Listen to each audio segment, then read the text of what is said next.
Hi, this is Matt Howard again, and I am making this video in response to both Challenge 1 and Challenge 6 in David Goggins' book, Can't Hurt Me. Well, let me get this centered on screen where you can see it good. I'm a bit close in for that. Here it is. Can't Hurt Me by David Goggins. Master your mind and defy the odds. Long story short, challenge 1 at the end of chapter 1 in his book has to do with the challenges of your life. And chapter 6, the challenge 6 at the end of it, has to do with building calluses in your mind. The reason I'm doing them, kind of both of them, I'll be using the hashtags he wants at the end of both those chapters for this video, is because to me that goes together.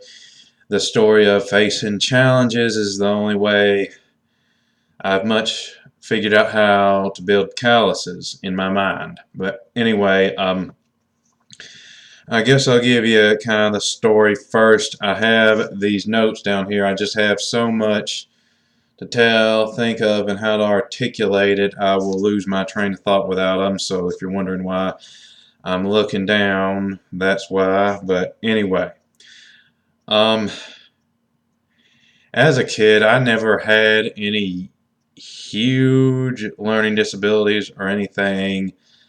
I had what they called ADD back then. Now it's more like what they would probably call a touch of Asperger's or ASD. But anyway, the effect it had and what different things were kind of like is basically, I'm tempted to say most people would just say an introvert. I really think people kind of mistake what's really an introvert, for just being reflective and preferring to recharge by yourself. Mistake that for shyness, and they call that being an introvert. So I won't say just introvert, but I guess I was really that too, but it was more than just that. I was withdrawn, I think is the word. I became withdrawn. People with the kind of stuff I have can do the same things anybody else can, but they have to learn it. Things that naturally click for anybody else don't click for them in ways other people have trouble understanding.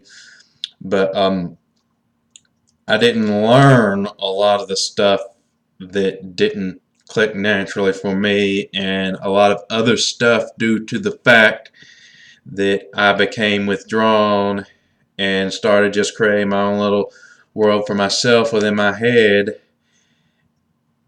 And I'll get to specifics better in a bit, but that became I just think about everything. I'd withdrawn to my little fantasy land of thoughts and abstract things just to soothe myself. I had a powerful train of thought, but I did not know how to externalize it, to take action in the outside world, to really make things happen, or to even take enough note to realize that that's the reason things weren't happening.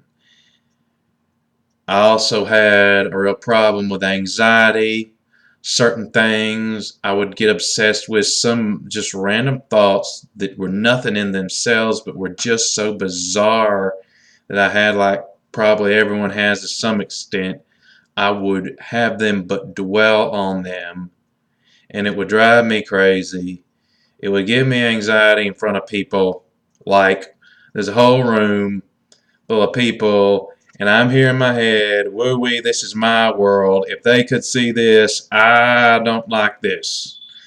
That's kind of what it was like, and it kept me from, focusing on my homework. As I got older and being a teenager, taking initiative. The other kids are getting jobs now. I want to figure out how to work fast enough to get a part-time job. I didn't do that.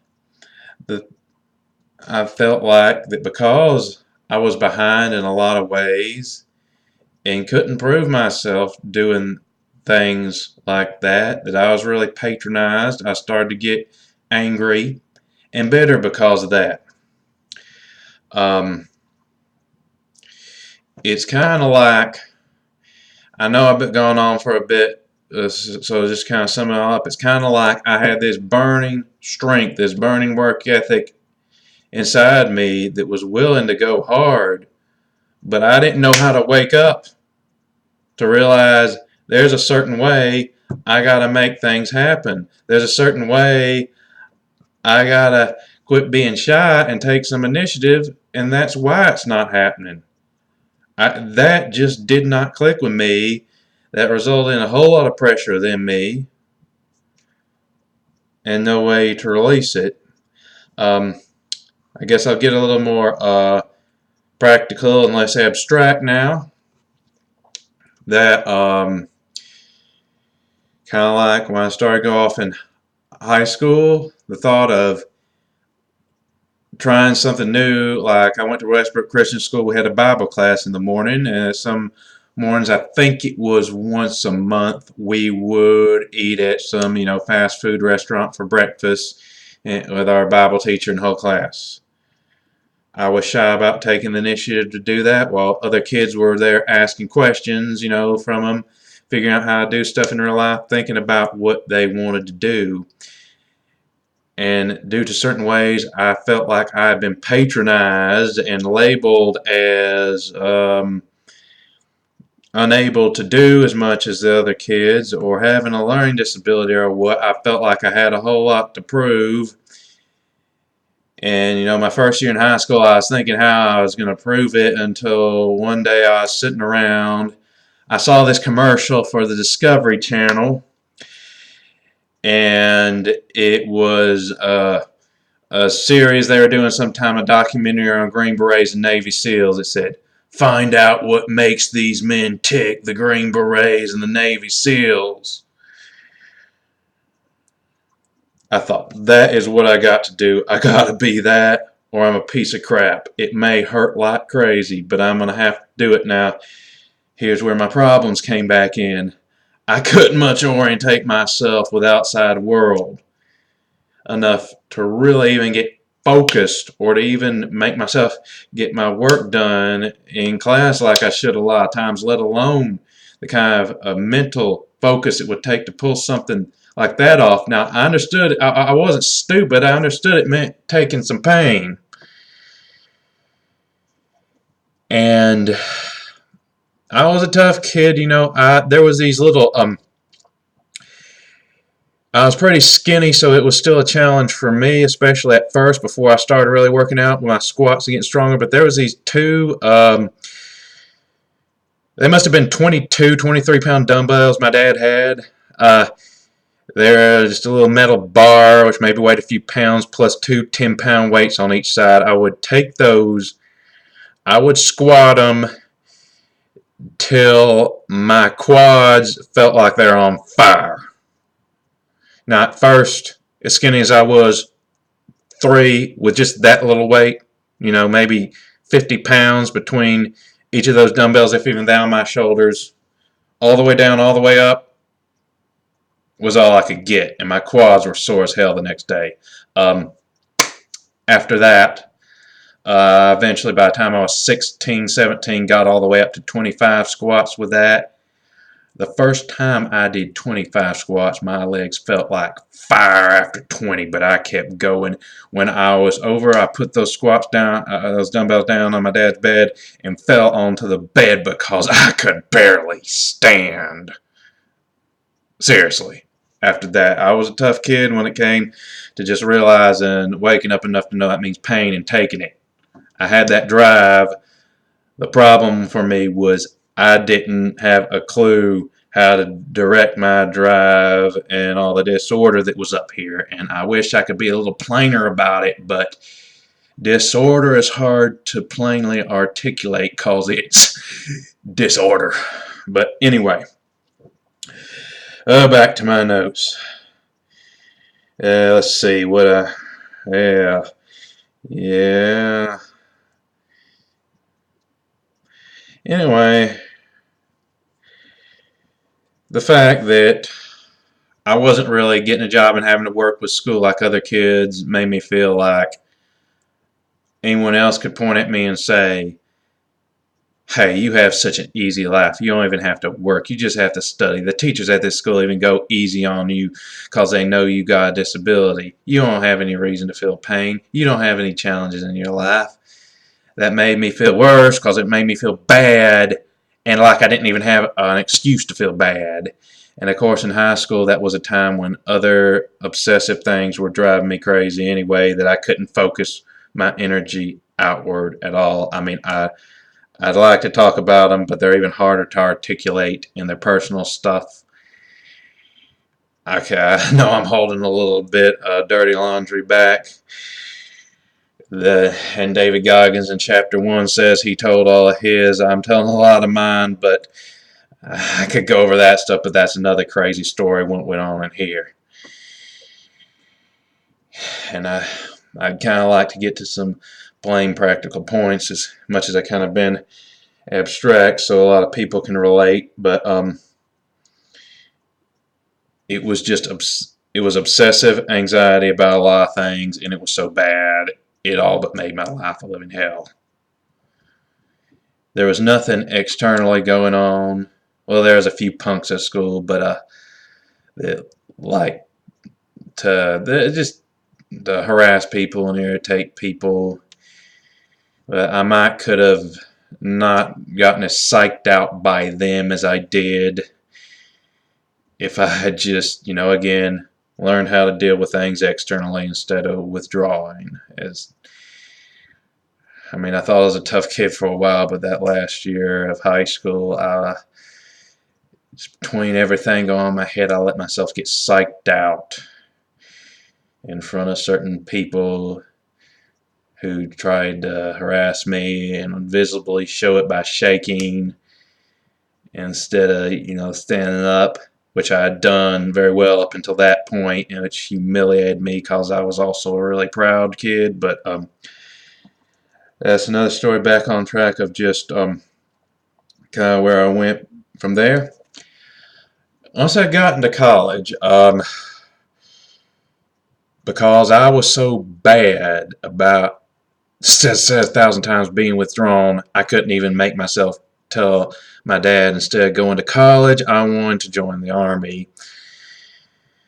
So I mentioned something about maybe I'll just join the reserves to him one night, and he said, well, okay, if you want to join the Army, maybe you should go into ROTC just to get a taste of that military stuff before you could commit yourself. So that was what I did. I went into an ROTC program at a college called Jacksonville State in Jacksonville. That's northeastern Alabama, kind of close to Gadsden, where I am now. When I first got there, I at least wasn't dumb. I knew I had to take pain, and I knew I wasn't going to like it. So that was another thing I kept dwelling on, and the pain had more power over me than it would have because of my dwelling on it, and that's how I eventually ended up getting demoralized. See, I ain't been to any Hell Week or Blackwater or any of that stuff David Goggins has. But if there was one time where I experienced the amount of physical pain during PT that is what those guys experienced in their training, Green Berets and Navy SEALs, it was in early January of 2004 when I first got into the ROTC program at JSU, and a guy called Major Nolan. I've seen his picture on Omni stock. He was a lieutenant colonel later on. Maybe he's full bird or retired or whatever by now, but he was Major John T. Nolan back then, he took me on a little run through campus on all sorts of places, and of course on this place called the Ladiga Trail that goes straight through Jacksonville, Alabama, and the campus, Jacksonville State University. Now, he didn't make me military press no log or no boat over my head. So as far as the physical challenge, it was probably nowhere near what those guys have to go through, but just for what kind of shape I was in, the amount of pain I felt, he really gave me a taste of it. He ran me up this hill on a street called Church Street, right between a Baptist church. On top of it is Row Hall, the ROTC building. He'd already been running me. He wasn't just taking me there, he was taking me all around campus. He ran me up that hill. My heart felt like it was about to explode in my chest. I was begging him, let's just stop. He said, no, we're not stopping. You see where they're at. You see where they're at in front of us. Keep going. You see where they're at. And I didn't know when we were stopping, and my heart already felt like it was about to explode. Oh, shit, is the only thing that was on my mind. He ran me a ways longer. Eventually, endorphins started to kick in to where the agony at least stopped. Well, it still hurt, but not as bad. And I thought I saw he was coming to the place where the Ladiga Trail empties out onto campus. I could see the buildings ahead, and I thought, oh good, we're almost done. We crossed the street after Ladiga Trail, and we're getting close to the stopping place. But I didn't know we were. I thought he might be taking me further still. I was seeing black. I was about to pass out. And he ran me all the way back to the Coliseum, but it wasn't much further. It was literally like I was high afterwards. I won't get any details for the sake of time. It was literally, I was saying things and didn't know it. Things were so black after that. And I thought after that happened, every other day at PT was going to be like that. And I was anticipating it to be, but it wasn't. But I felt compelled to go through with it anyway.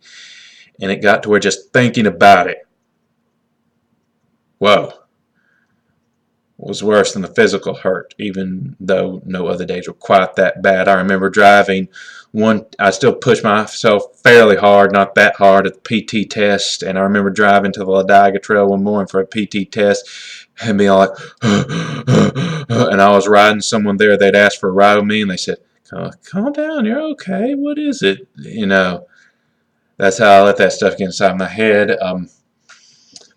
Eventually, you know, I started getting burnt out with the mental stuff of it. And eventually, a new professor of military science they had there after the one I started with that came in kind of realized some of the ways, you know, I may kind of grown out of it now in a lot of ways, but back then when I was 19 or 20, I couldn't connect. I didn't have social skills. I didn't know how to really manage people, and he just kind of used his discretion to say, I don't think this is for you. Out of ROTC now.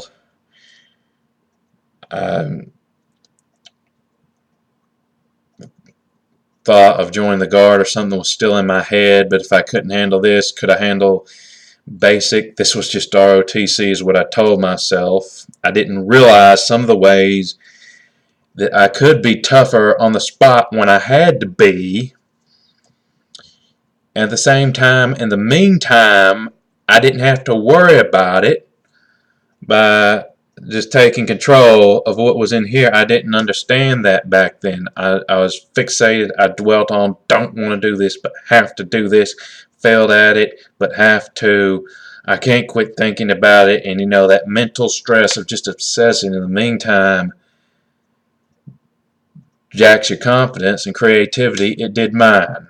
It definitely did mine, to where I couldn't overcome a lot of challenges. I met at that time I met my friend Jason. He's 12 years older than me. I can only do videos up to 30 minutes. Maybe I'll put a part 2. He's 12 years older than me. He started teaching me and mentoring me on how to deal with that.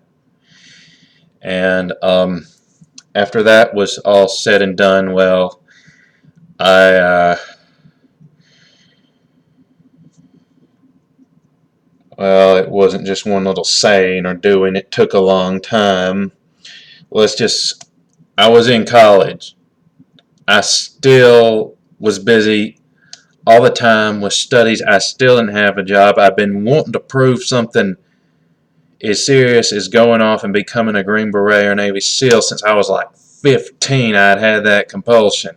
Now I'm getting older, and like by the time I was 23 graduating college, I still didn't. It was driving me absolutely crazy. And my lack of confidence that I just told you about how I learned didn't do it any it didn't help any either. I still worked hard in the gym when I worked, but every time in the gym was a mind game with myself. I would either completely bust my ass like crazy, or I couldn't make myself do it. If I could make myself get started when I was getting started, it's like, I gotta do this. I don't want to, but I got to. I'd either make myself get started or I wouldn't. If I did my first few reps feeling like, oh, I'm already not liking it, I know I'm not going to make myself do it. If I know I'm not going to make myself do it, I can't. So I just stop and be mad at myself the whole day, or I'd start doing it and burn off a ton of stress by absolutely killing myself in the gym.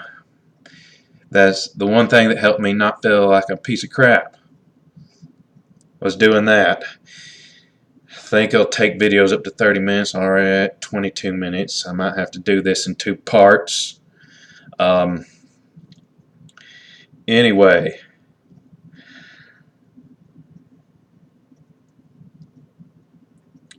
when I tried to get jobs out of college, I never really had any experience in that. To know how you just have to bombard the place with applications, I definitely put them out, but I can't make any real excuses for not going harder than I did, except to say I was just demoralized and my confidence was utterly busted. I mean, I still lived at home. One thing that helped a bit was I ended up joining the Army Reserves. I made it through basic. I mean, not easy. Thankfully, I got in a pilot program that wasn't as brutal as old school basic, even though I went to Fort Benning. And the drill sergeants, even though they were kind of like, dude, why do you have all this anxiety? Or also saw that I did have some drive. So even though, it's still basic, they yell at you, they chew you, they still saw that I have drive, that I wasn't just a piece of crap that didn't need to be there. So I made it through basic, and AIT was a 68 Whiskey Combat Mech for the Army Reserves. Um, um, and the same, exercising hard. If I made myself do it, was the one time I didn't feel like a piece of crap. Still, even after that. And when I couldn't make myself do it, I got really angry and pissed off. Well, one time back in 2011, just before spice was made illegal in my state of Alabama, I'd heard at my unit about it, and there are some local gas stations around the unit in Anniston where it was legally sold, at least for a few more weeks before it was banned, with paraphernalia and everything. One time I gave someone some money, told someone to pick some up for me. I had been misinformed about it, but I still made a big mistake believing the misinformation that it wasn't dangerous, that it's just like alcohol, like you could buy a beer in there to calm you down. It's just something else. That's all it was, that wasn't dangerous past that point. But I'll tell you what ended up happening and what I did. One day when I got some, like I told you about, I smoked.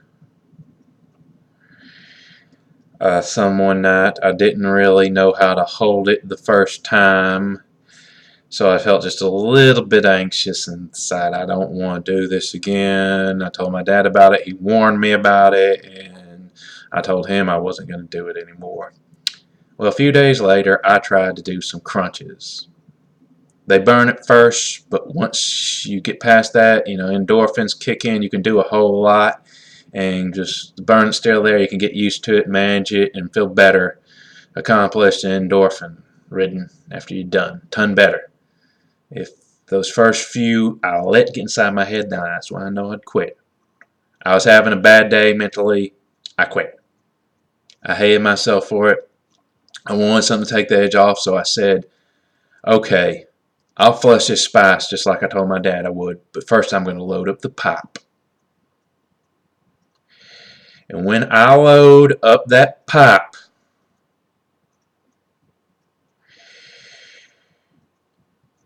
I'm going to take hard puffs and I'm going to hold them this time just to take this edge off. I'll still flush it, the rest of it, that I don't load into the pipe, and did.